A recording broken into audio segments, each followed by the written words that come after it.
सज्जन सिंह जी ने एक समाधान पूछा मुझे, महाराज मैं सिद्ध बनना तो चाहता हूं, पर ये तो बताओ कि सिद्ध बनकर के वहां करूंगा क्या? क्योंकि यहां तो ये सब कुछ कर रहे हैं और वहां कुछ नहीं करना हो तो फिर वहां क्यों जाऊं? आपका है क्या कैसा?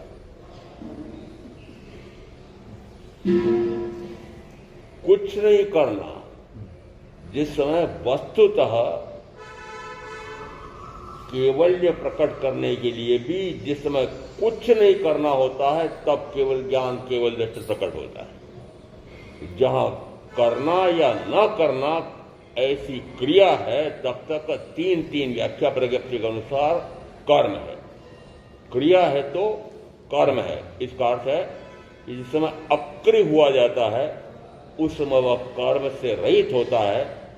और इस दृष्टि से कहो कि यहां रहते हुए भी मुझे तो अक्रिय हो जाना है, और अक्रिय होने से वह कर्म से रहित होता है।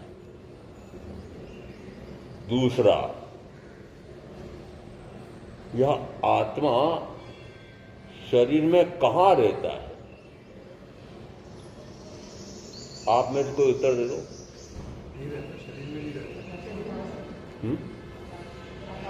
आत्मा शरीर में कहां रहता है?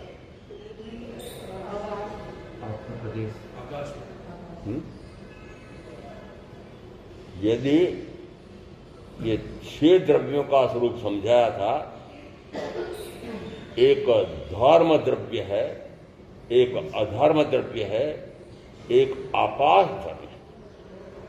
अब आकाश द्रव्य क्या कार्य करता है? कि सभी द्रव्यों को अवगाहना देता है। अभी मैं आत्मा और मेरे साथ संयोगित शरीर दोनों एक साथ हैं, दोनों एक साथ हैं। वे दोनों एक साथ आकाश में अवगाहना किए हुए रहते हैं। और यहां और स्पष्ट कर लें, दोनों एक साथ अनादि से भिन्न भिन्न रूपों में है, परंतु कभी भी दोनों एक में हुए नहीं, होते नहीं, होंगे नहीं। एक में हुए नहीं। इसका अर्थ है कि द्रव्य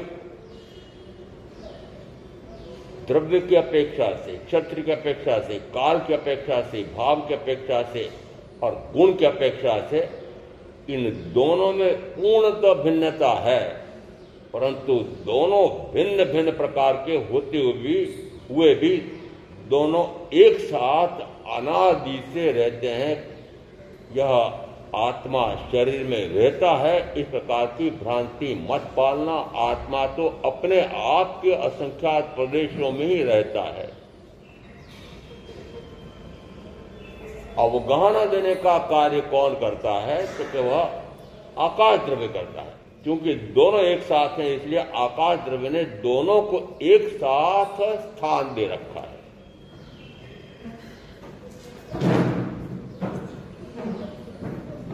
दो प्रकार के आगम हैं। एक आगम में आया है सेना वहमिणी है जहां सेना पणसई एवं कम्माणी नस्तंती मोहनिज्य खनन गए। दूसरे आगम नानस्थ सप्वस्थ पगासनाय अन्नान्न मोहस्थ विजय जनाय रागस्थ दोषस्य संख्यनम एगंत सुखम संभव्योखम 32-2 उत्तराध्याय। एक में आया है यदि सेनापति या राजा शत्रु के समक्ष समर्पण कर दे तो सेना उसी के बल पर लड़ती है, इसलिए वह भी समर्पित हो जाती है। ऐसा दृष्टांत देकर के यदि मोहनी कर्म सर्व कर्मों का राजा है, वह राजा ही यदि नष्ट हो जाए तो सर्व कर्म क्षीण हो जाते हैं। ऐसी तो ये एक गाथा है। और दूसरी गाथा है कि यदि ज्ञान का सर्वथा प्रकाश होता है तो उस अज्ञानांधकार के प्रत्यय में रहने वाला वह मोह विवर्जित हो जाता है, और उस मोह के प्रश्न में रहने वाला राग और द्वेष भी सूख जाता है और एकांतिक सुख प्राप्त होता है। एक में मोहनी कर्म की महत्ता आई है, दूसरे में ज्ञानावरणी कर्म की महत्ता आई है। और दोनों प्रकार की गाथाएं आगम में आई है तो दोनों विरोधाभासी लगती हैं, परंतु विरोधाभासी नहीं है। उनमें किस प्रकार से समामेलन किया जाए यह तो व्याख्या पर निर्भर करता है। मोहनी कर्म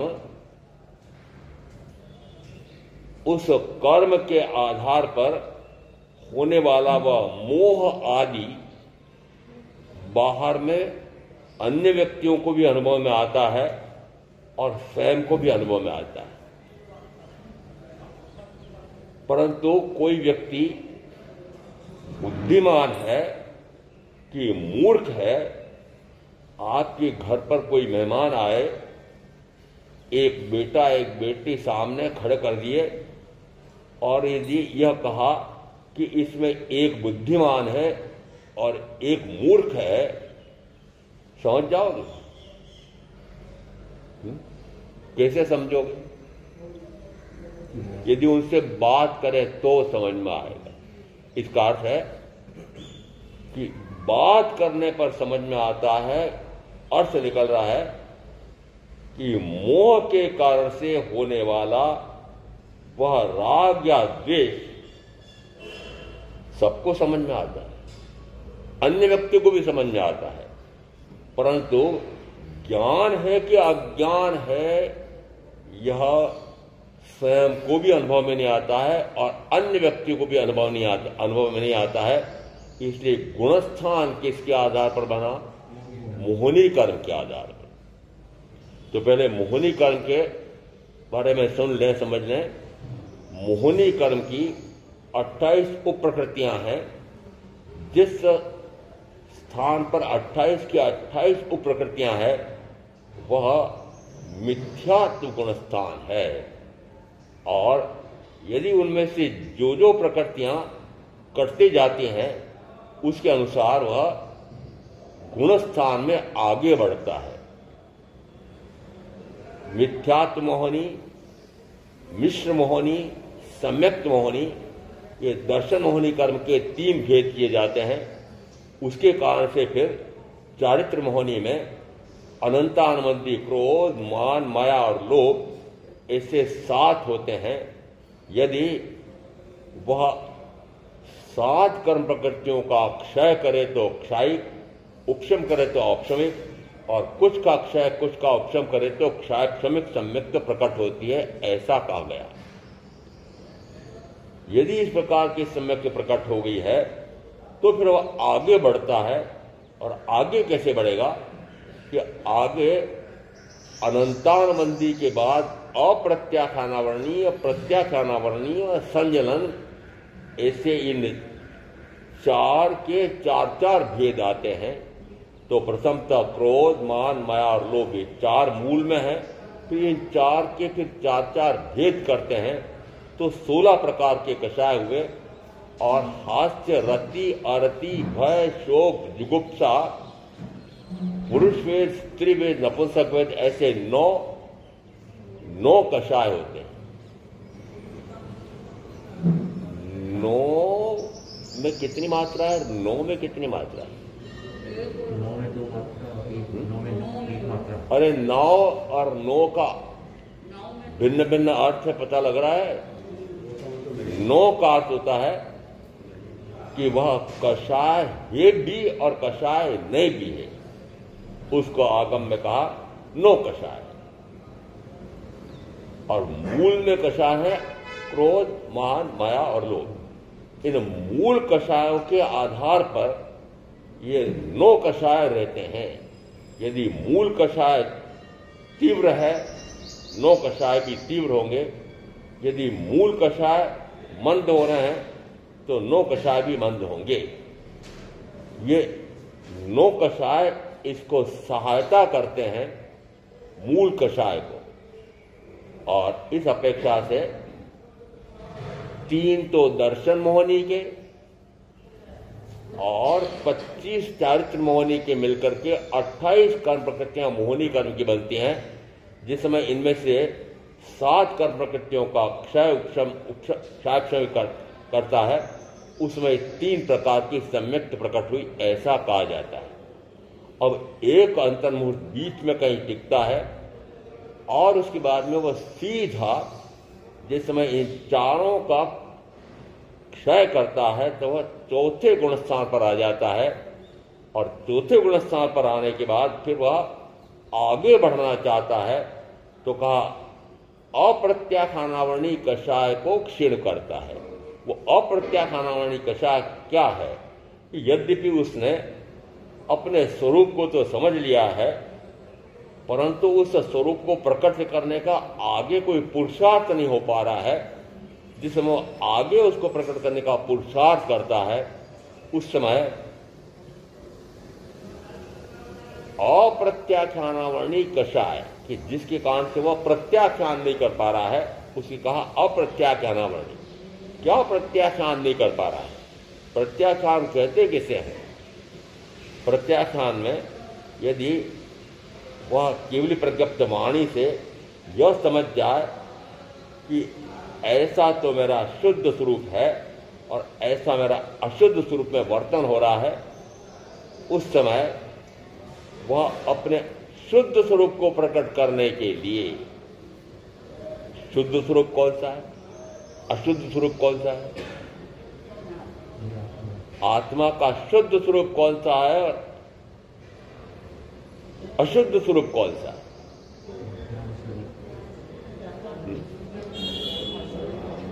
मात्र अपने आप को जानूं, मात्र अपने आप को देखूं, मात्र अपने आप में रमूं, मात्र अपना उपयोग अपने आप पर स्थिर करूं, उस समय कहा जाता है वह शुद्ध स्वरूप में मग्न है। और जिस समय वह ऐसा न कर रहा हो, उस समय कहा जाता है वह अशुद्ध स्वरूप में है। अशुद्ध के दो भेद होते हैं, एक शुभ और एक अशुभ। शुभ और अशुभ। शुभ किससे होता है कि 9 प्रकार के शुभ भावों में वर्तन होता है, उस समय कहा जाता है कि पुण्य का उपार्जन होता है। हिंसा से लगाकर मिथ्या दर्शन तक के 18 प्रकार के पापों में प्रवृत्ति होती है, तो उस समय कहा जाता है वह पाप कर्म का उपार्जन करता है। और अनंत काल व्यतीत हो गया है, मात्र मुझे शुभ अशुभ शुभ अशुभ शुभ अशुभ शुभ अशुभ करते करते, और अब मैं पूछूं आपसे कि फिर यदि जन्म मरण से मुक्त होना चाहते हो तो क्या करना पड़ेगा?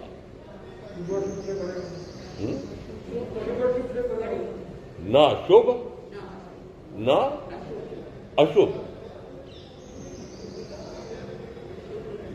और अब मैं पूछूं कि यदि शुभ भी एकांत हेय है, क्योंकि यह भी गति में ले जाता है और गति कोई सुखदायक नहीं है, इस अपेक्षा से अब बताओ कि आपकी प्रवृत्ति शुभ में है कि अशुभ में है? अशुभ में है हिंसा से लाकर मिथ्या के 18 प्रकार के पाप।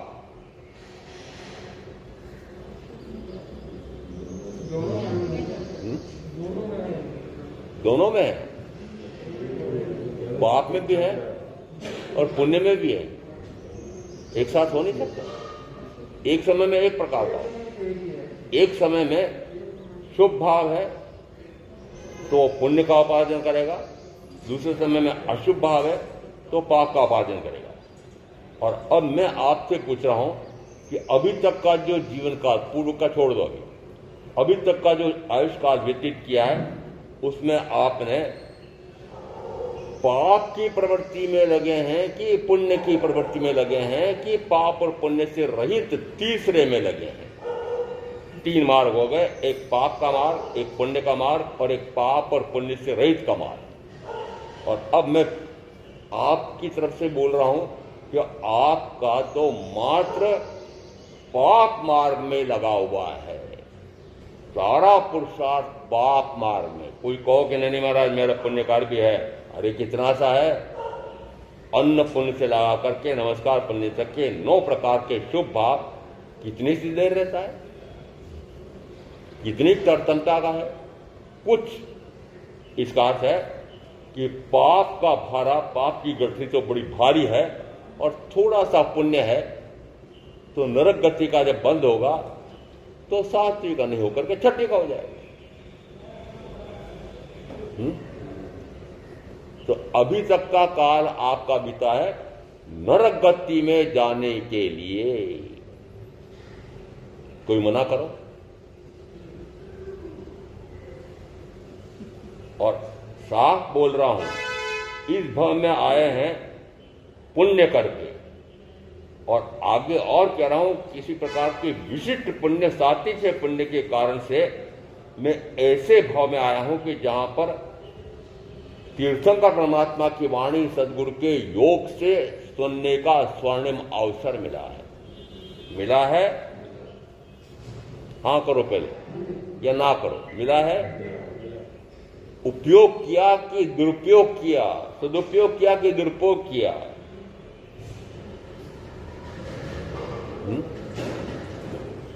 प्रथमतः तो वीतराग परमात्मा की वाणी सदगुरु के माध्यम से सुनते ही नहीं है।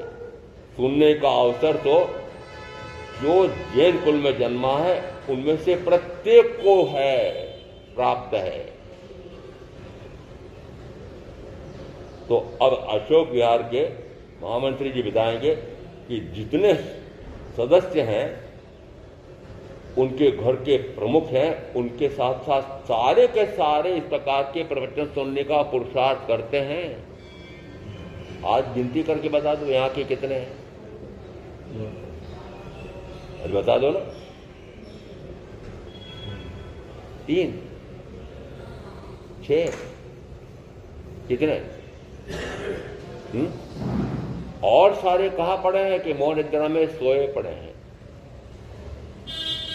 अर्थ निकल रहा है कि निरंतर अभी तक की आपकी जो प्रवृत्ति है वो पाप में चल रही है, और पाप कर्म का फल होता है दुर्गति। यदि पाप मंद है तो तीरथ गति, और पाप गाढ़ है तो नरक गति। गाढ़ में भी फिर 7 भेद आते हैं, और 7वां भेद हो तो 7वीं नारकी। तो कहाँ जाने का कार्य कर रहे हो, पता लगा लेना, खोज लेना। मैंने तो कह दिया है कि आप नरक में तीरथ में जाने का कार्य कर रहे हो, और कोई कहे कि नहीं कर रहा हूं, तो पुण्य कर रहे हो। तो पुण्य भी तो गति में ले जाता है, और पुण्य के कारण से यदि उस गति में जाकर के जो शरीर सुख, इंद्रिय सुख मिलता है, उस इंद्रिय सुख, शरीर सुख का वापस भोग करते हैं, तो भोग करके फिर पाप बांधते हैं। अभी जो पुण्य कमा करके आए हैं, उस कारण से शरीर सामान्यतः निरोगी मिला है, 5 इंद्रियां परिपूर्ण मिली हैं, परिवार भी बढ़िया मिला है, धन वैभव भी खूब मिला है, भोग साधन भी खूब मिले हैं, और नहीं मिले हैं तो निरंतर पुरुषार्थ करके मिला रहे हैं, और फिर उनका क्या उपयोग कर रहे हो? मजा ले रहे हो। कोई बोलो कि नहीं, मजा ले रहे हो कि नहीं? और मजा तो कजा। वस्तुतः यदि पुण्य के फल में प्राप्त होने वाले सुख का भोग करता है तो पाप कर्म का बंध करता है। इसका अर्थ है कि निरंतर शुभाशुभ शुभाशुभ शुभाशुभ, पुण्य पाप पुण्य पाप पुण्य पाप करते करते अनंत काल, और मेरे अपेक्षा से कहता हूं इस मनुष्य भाव का भी बहुत सारा काल व्यतीत हो गया। मैं तो फिर भी चेता, देर से सही परंतु चेता तो सही। आप चेतना चाहते हैं क्या कि अब मुझे न पुण्य करना है न पाप करना है, पुण्य और पाप से रहित की साधना करनी है। तय किया? महाराज आप जो प्रवचन दे रहे हैं, ये पुण्य है कि पाप है?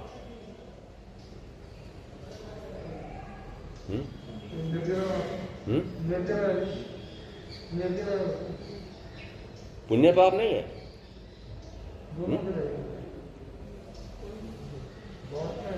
निर्जरा हो जाए ये लक्ष्य अंदर में हो तो पुण्य का लक्ष्य वो तो शुभ लक्ष्य है। और 5 महाव्रतों का निरतिचार पालन करना, 5 समितियों का सावधानी पूर्वक पालन करना, मन वचन काया को अप्रशस्त प्रवृत्तियों में न जाने देना पुण्य।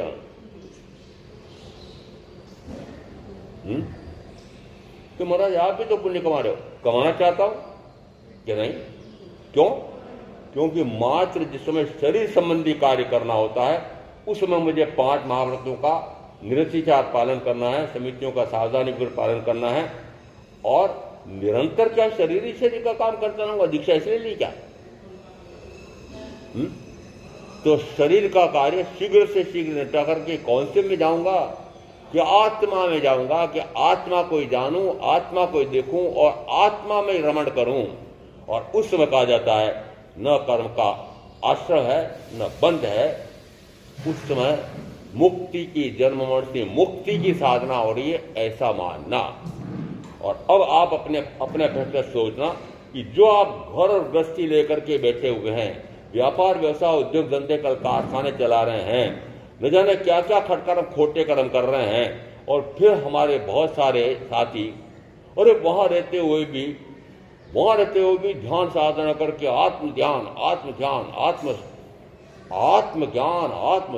आत्मरमणता करके और तुम भी कर्म की निर्जरा कर सकते हो, ऐसे ध्यान शिविर में आओ।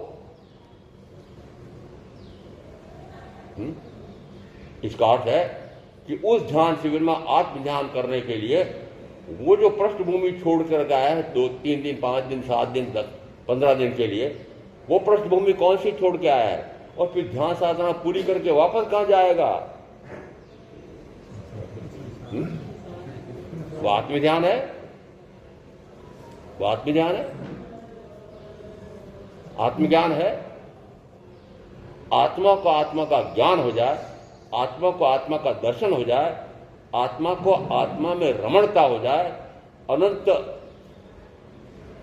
आत्मिक अनुभूति, आत्मा के स्वयं के सुख की अनुभूति आ जाए, अपूर्व सुख की अनुभूति आ जाए, अनुभव आ जाए, तो फिर वह 5 इंद्रियों का जहर खाने के लिए वापस संसार में जाएगा और उस जहर की पूर्ति के लिए फिर वो व्यापार व्यवसाय उद्योग धंधे कल कारखाने चलाएगा, फिर वो राग देश के निमित्तों के बीच में रह सकता है।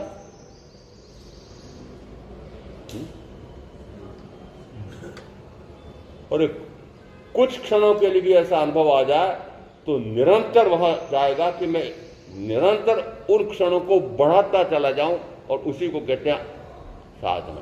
कौन सी साधना? कि जो मेरे शुभाशुभ से परे शुद्ध स्वरूप प्रकट हुआ हो, तो अब उसमें जो अनंत आनंद, वो शुद्ध स्वरूप प्रकट होने का अर्थ क्या? कि आत्मा को आत्मा का ज्ञान हुआ है, आत्मा को आत्मा का दर्शन हुआ है, आत्मा आत्मा के स्वयं के सुख में निरंतर विहरण कर रहा है और आत्मा का उपयोग निरंतर आत्मा पर स्थिर हो रहा है। उस समय कहा जाएगा वही आत्म साधना है।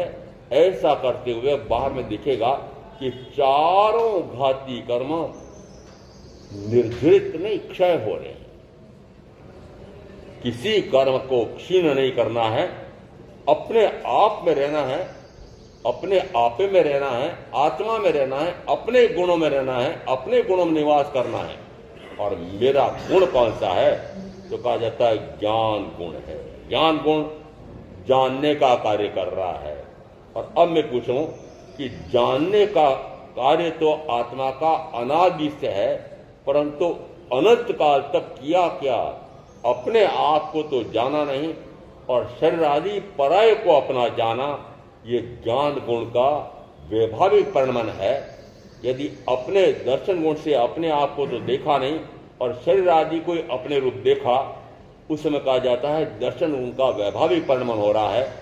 जिस समय सुख गुण का वैभाविक परिणमन कैसे होता है कि अपने स्वयं के अनंत अव्याभास सुख उसमें तो मग्न नहीं होता है और 5 इंद्रियों के माध्यम से मिलने वाले सुख को सुख मान करके और उसी का भोग करता है।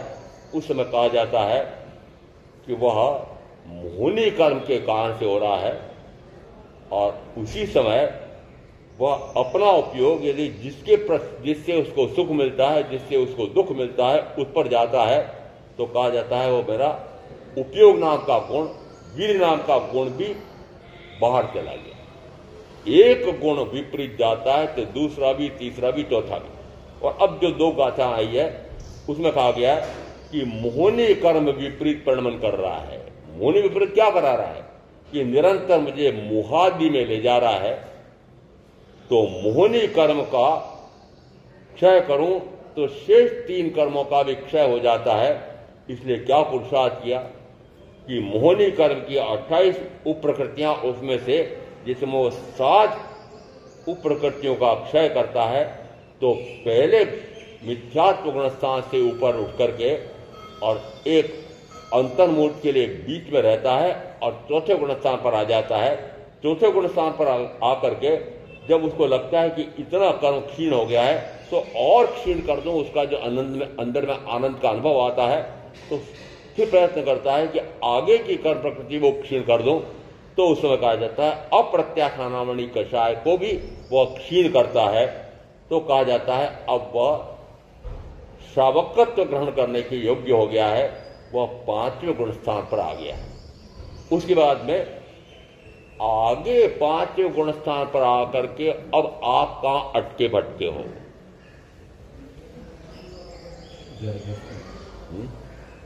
अरे 5वें से आगे बढ़ने का भाव भी हो रहा है। कोई तो बोलो हां। सारे मुर्दे, कोई तो बोलो भाइयों में से, कोई तो बोलो हां। क्या बोलो? क्या आगे आरोहण करना? हाँ महामंत्री जी, इनके लिए वस्त्र पात्र की तैयारी करो। ऋषभ भाई, आगे बढ़ने का अर्थ होता है अब यहां आकर के अटक गए हैं, कितने वर्षों से अटके हुए हैं, और यदि आपको लगता है कि मैंने इतने कर्मों का क्षय कर दिया है, तो फिर उसमें जो अंदर में आनंद की अनुभूति हुई हो, तो फिर आगे निरंतर आगे बढ़ेगा कि वो आनंद की पूर्णता हो जाए। परंतु वह आनंद आया नहीं है, इस कारण से आगे बढ़ने का भाव नहीं हो रहा है। यदि आगे बढ़ने का भाव होता है तो कहा जाता है कि वह प्रत्याख्यानावरणीय में वापस कहा है कि जिस समय वह अप्रत्याख्यानावरणीय कषाय को क्षीण करता है, उस समय वह 5वें गुण स्थान पर आ जाता है, और 5वें गुण स्थान पर आकर के अटक जाता है।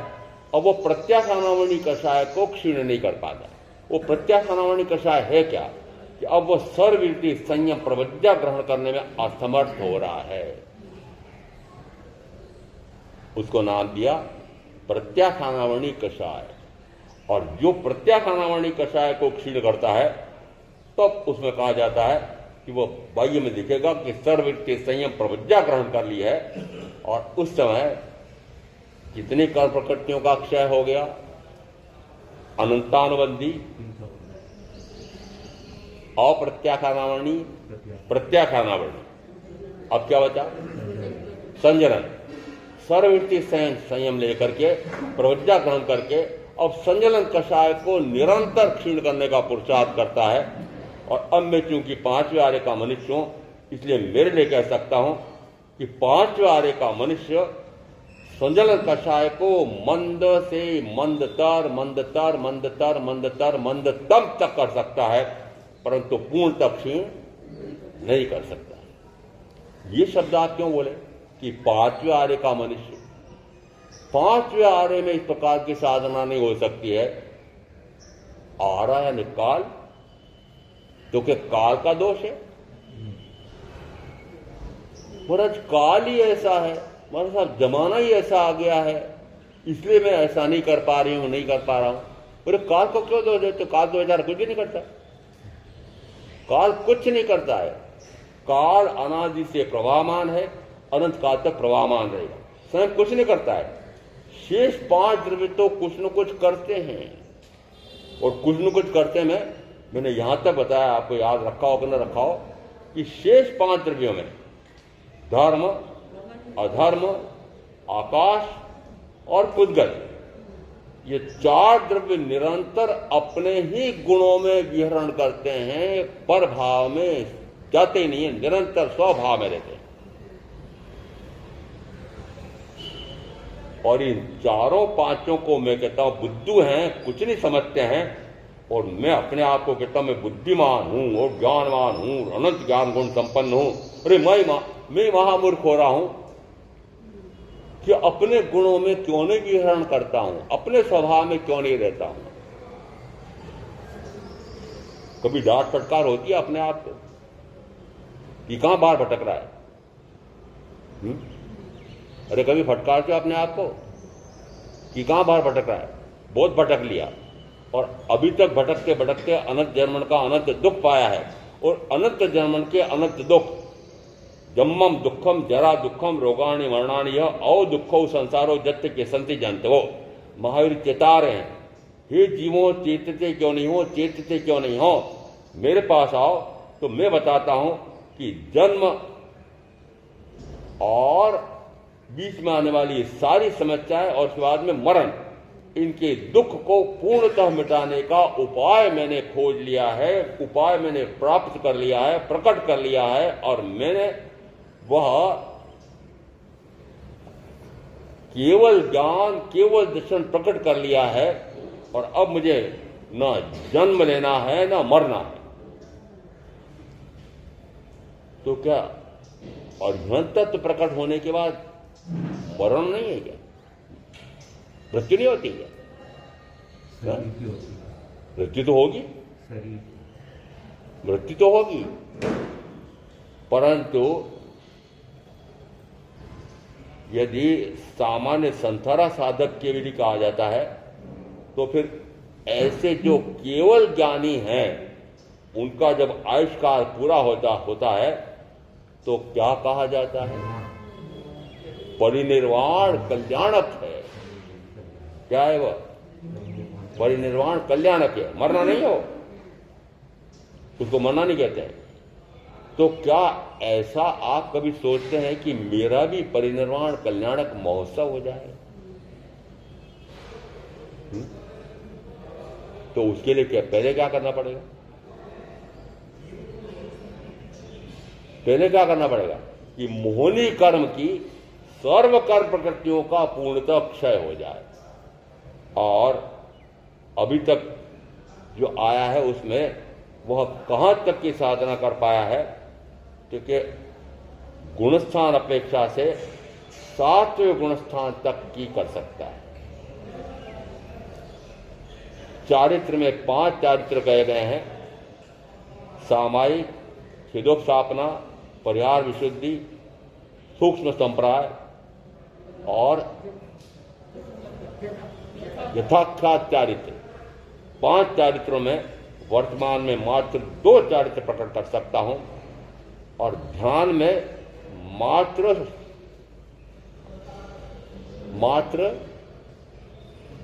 धर्म ध्यान तक की साधना कर सकता हूं।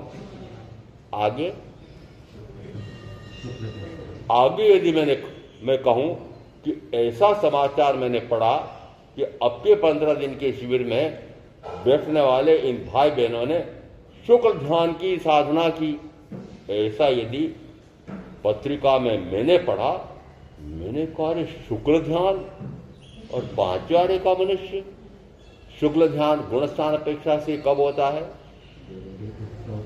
8वें से प्रारंभ होता है अपूर्वकरण और फिर 9वें 10वें में वह मोहनी कर्म की 28 की 28 उपप्रकृतियों का क्षय करता है।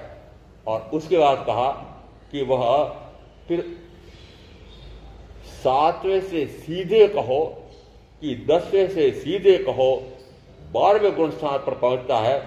उस समय वह ज्ञानावरणी, दर्शनावरणी, अंतराय तीनों का युगपत क्षय करता है। और ऐसे चारों घाती कर्मों का क्षय होने से वह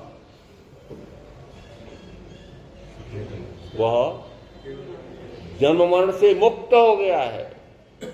कौन?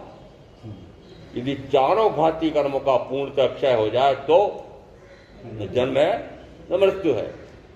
तो चारों घाती कर्मों का क्षीण हो जाए कि करना है? मैं शब्दों का खिलाड़ी कानून पढ़ा था तब भी रहा था, अभी भी ऐसा ही है। चारों घाती कर्मों को क्षीण करना है कि क्षीण होते हैं? करना क्रिया है और क्रिया है तो कर्म है। तो क्षीण करना नहीं है, अपने आप के गुण में रमण करना बाहर में दिखेगा कि वह कर्म क्षीण हो रहा है। अपने आप का गुण कौन सा? कि निरंतर अपने आप का ज्ञान गुण से जानना जानना जानना जानना जानना ऐसा होगा। उस समय कहा जाता है कि ज्ञानावरणीय कर्म का क्षय हो रहा है। जानना अनादि से है, क्योंकि आत्मा मैं अनादि से हूं, तो मेरा ज्ञान गुण भी अनादि से है, परंतु वो अनादि से उस ज्ञान गुण का मैंने दुरुपयोग किया। दुरुपयोग क्या हुआ?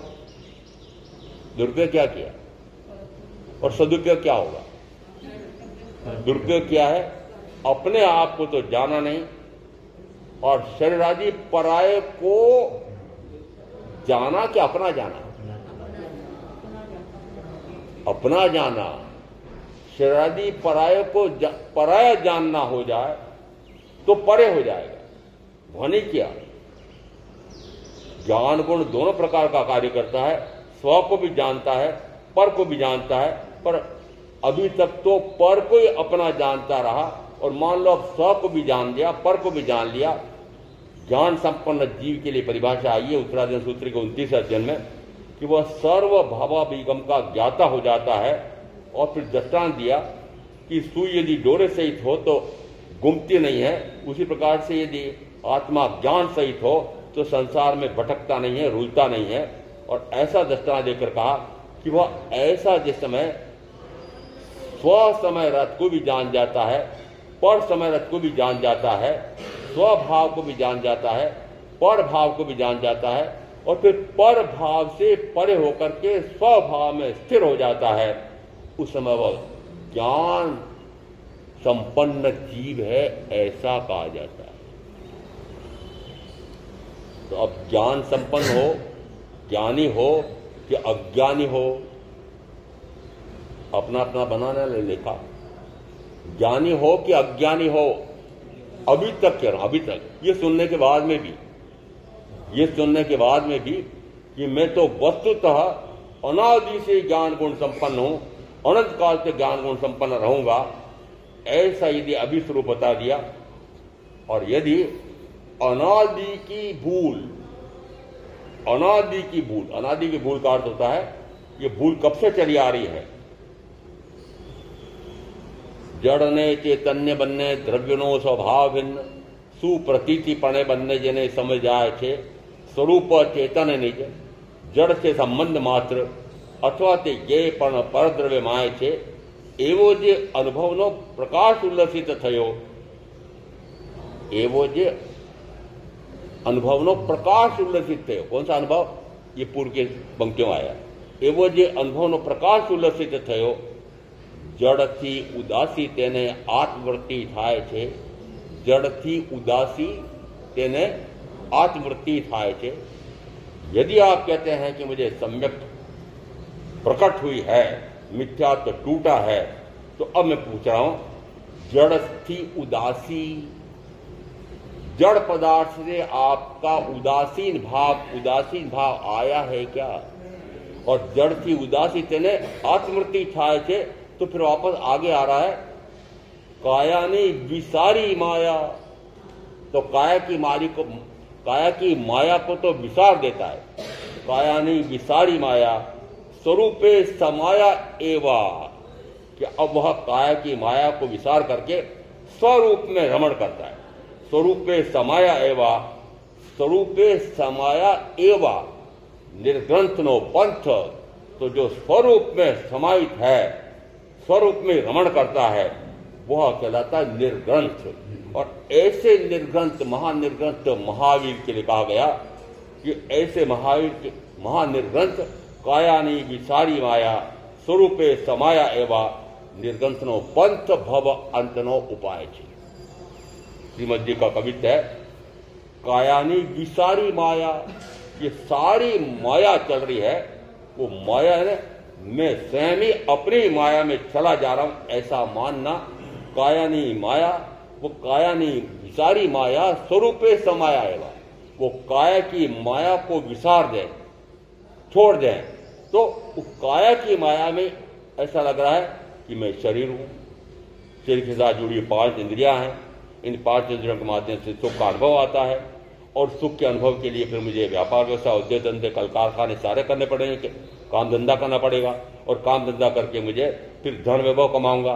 फिर धन वैभव कमा करके 5 इंद्रिय के भोग साधन इकट्ठे करूंगा और ऐसे भोग साधन इकट्ठे करके मैं भोग भोगूंगा। भोग करके 5 इंद्रियों का मजा लूंगा और 5 इंद्रियों का मजा लूंगा, ऐसा निश्चय करके अभी तक का आपने जो काल व्यतीत किया है, 5 इंद्रियों का मजा ले रहे हो कि नहीं? कोई बोलो कहा नहीं ले रहा, नहीं ले रही।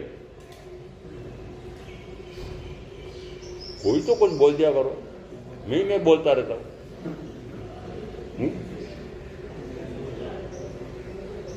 क्या 5 इंद्रियों के भोगों में रस रुचि घट रही है, मिट रही है? मैं मात्र घट रही नहीं कहता हूं। राजपत्नी सूत्र में वर्णन मिलता है कि जिस समय राजा परदेशी को किसी श्रवण से शरीर और आत्मा की भिन्नता का पूर्णतः भेद ज्ञान हुआ, उस समय उन्होंने व्रत ग्रहण किए और व्रत ग्रहण करने के बाद में फिर आगम सूत्र में आया है कि उनकी भोगों में रस रुचि घट रही थी, मिट रही थी। यदि आप कहते हो कि मुझे भी सम्यक का प्रकाश हुआ है, तो फिर आप पता लगाओ कि भोगों की रस रुचि घट रही, मिट रही है। केवल आप नहीं बोलते हो, अंदर में आप विचार चिंतन करना और फिर पता लगाना कि निरंतर घट रही है क्या। कोई घटा, कोई बढ़ गया। यदि ब्रह्मचर्य की साधना हो गई, अखंड ब्रह्मचर्य ले लिया, एक पाप को जीत लिया, दूसरा खड़ा हो गया। दूसरा कौन सा खड़ा हो गया? मैंने ब्रह्मचर्य का व्रत ले लिया। सारे तो ब्रह्मचारी बैठे हुए। क्या आया? अहंकार नाम का फिर पाप आ गया और एक घटा तो दूसरा आ गया, एक मिटा तो दूसरा आ गया। क्या सारे के सारे पाप मिट रहे हैं एक साथ? 18 के 18 पाप मिटे जी। और 18 का 18 पाप मिटाने का होता कब है? कब होता है वो भी बताना पड़ेगा मुझे। जिस समय मैंने गुरु के समक्ष खड़ा होकर के कहा कि हे गुरु भगवंत, मैं अब हिंसा, झूठ, चोरी, मैथुन, परिग्रह इन 5 पापों से जीवन पर्यंत के लिए पूर्णतः विरत होता हूं और शेष तेरा क्रोध से लगा करके मिथ्या दर्शन चलने में निरंतर विवेक रखूंगा। और निरंतर विवेक का अर्थ है कि निरंतर इन 13 प्रकार के पापों को भी मंद मंद मंदतर मंदतर मंदतर मंदतम बंद तो कहा जाता है कि अब पाप से परे हो गया, पाप से परे हो गया। पाप की प्रवृत्ति में जाना नहीं चाहता, क्योंकि मुझे केड़ी की वाणी से समझ में आ गया कि पाप से भयंकर दम दुर्गति होती है, नरक कीने में जाना पड़ता है। इसलिए मैं तो पाप भीरू हो गया, आप तो पाप से डरते ही नहीं हो। कोई कहता है कि मैं तो पाप से, मुझे तो पाप से डर लगता है, भव भ्रमण से, भव बढ़ने से डर लगता है। क्या कोई ऐसा है जो सोचता है कि कहीं ऐसा ना हो जाए कि मेरा भव बढ़ जाए? सम्यक्ति की पहचान, जो कहते हैं मुझे सम्यक्त हुई है, उनकी पहचान बता रहा हूं। सम्यक्ति अभव करना ही नहीं चाहता, तो सम्यक से प्रकट हुई है। तो फिर अब बताओ कि क्या आप ऐसा भय खा रहे हैं कि अब मुझे भव ना बढ़ जाए? और भव किससे बढ़ते हैं? भव भ्रमण किससे बढ़ता है? शुभाशुभ से, मात्र शुभ से, मात्र शुभ से, शुभाशुभ से। यदि शुभाशुभ से भाव भ्रमण बढ़ता है और फिर पांचवें आर्य में भी इस प्रकार की साधना हो सकती है कि मैं भव भ्रमण मिटा दूं, भव भ्रमण मिटा दूं।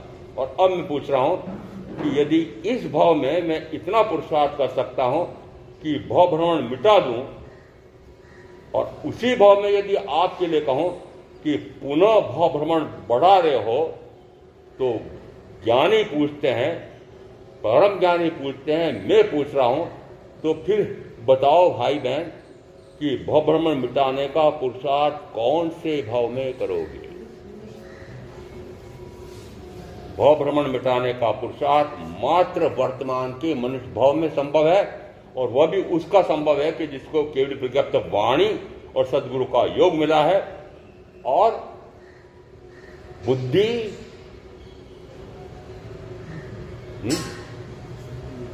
बुद्धि कैसी है? अरे बुद्धि भोंट है क्या? कोई तो बोला बुद्धि भोंट नहीं है, बुद्धि है। और यहां बीच में कह रहा हूं, बुद्धि चारों प्रकार की बुद्धियां, बुद्धि आत्मा का स्वयं का गुण है। चारों प्रकार की बुद्धियां, उत्थान यावत पराक्रम, पांचों प्रकार के पराक्रम, और अवाय से धारणा, वहां तक के इन तीन के बारे में नंदी सूत्रकार कहते हैं, पहले 12-5 व्याख्या प्रवृत्ति का बात आगे जो संदर्भ दे देता हूं। 12-5 व्याख्या प्रवृत्ति में इन तीनों के लिए आया है।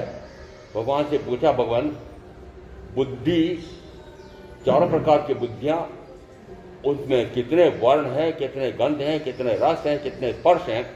तो तीर्थंकर परमात्मा ने उत्तर दिया कि इनमें न वर्ण है, न गंध है, न रस, न स्पर्श है। इसका अर्थ है कि बुद्धि अमूर्त है। और अब नंदी सूत्रकार कहते हैं कि बुद्धि मूर्त है। और चार प्रकार की बुद्धियों के जो जो उदाहरण दिए हैं, वो सारे इस प्रकार की काल्पनिक कथाएं मूर्त इंद्रियों के संदर्भ में आई है, और आत्मा अमूर्त है।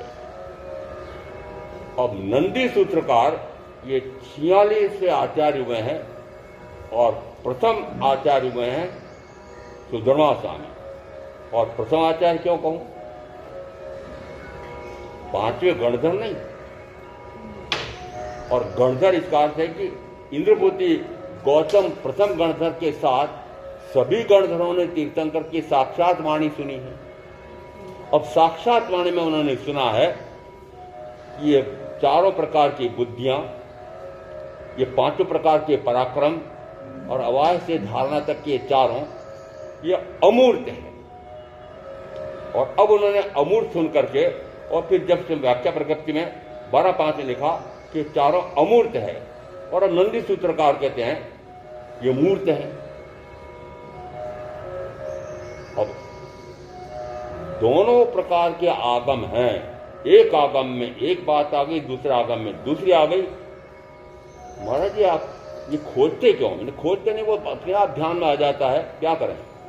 इसका अर्थ है कि नंदी सूत्रकार ने जो इन तीन के बारे में व्याख्या की है, वह पूर्णतः मिथ्या है। नंदी सूत्र के बारे में मैंने सुना है कि सारे भाई बहन, नंदी सूत्र ने ज्ञान का प्रकाश होता है, यहां तक कि केवल ज्ञान प्रकट हो जाता है। इसलिए नंदी सूत्र को खूब रटते हैं, घोटते हैं, खूब रटते घोटते हैं। घोटते हैं का अर्थ है निरंतर। इसका अर्थ है कि जिस नंदी सूत्र को ऐसा मान रखा है, उस नंदी सूत्र में इन तीन अपेक्षाओं से पूर्णतः मिथ्या मान्यता है। इसका अर्थ है कि इन तीन संदर्भ में जो जो मिथ्या प्ररूपण आई है, वो विलोपित करने योग्य है, और विलोपित हो सकता है। आचारांग सूत्र के प्रथम सुस्कंध में एक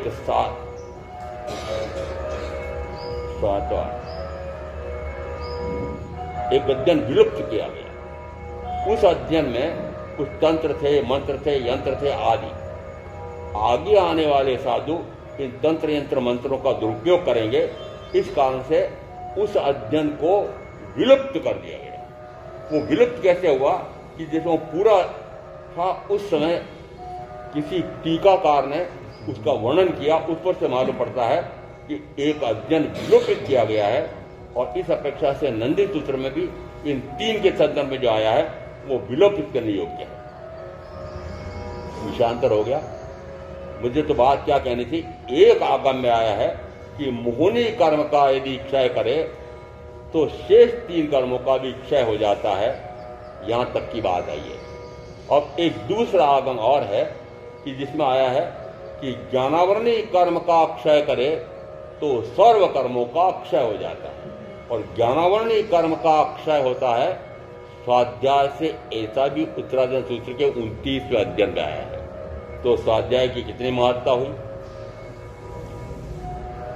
जो ध्यान को ही सबसे अधिक महत्वपूर्ण मानते हैं, मैं यहां तक कहता हूं कि स्वाध्याय कब ध्यान बन जाता है, ध्यान कब स्वाध्याय बन जाता है, इनके बीच में इतनी महीन रेखा है कि कब वह मिट जाती है, कभी वापस आ जाती है।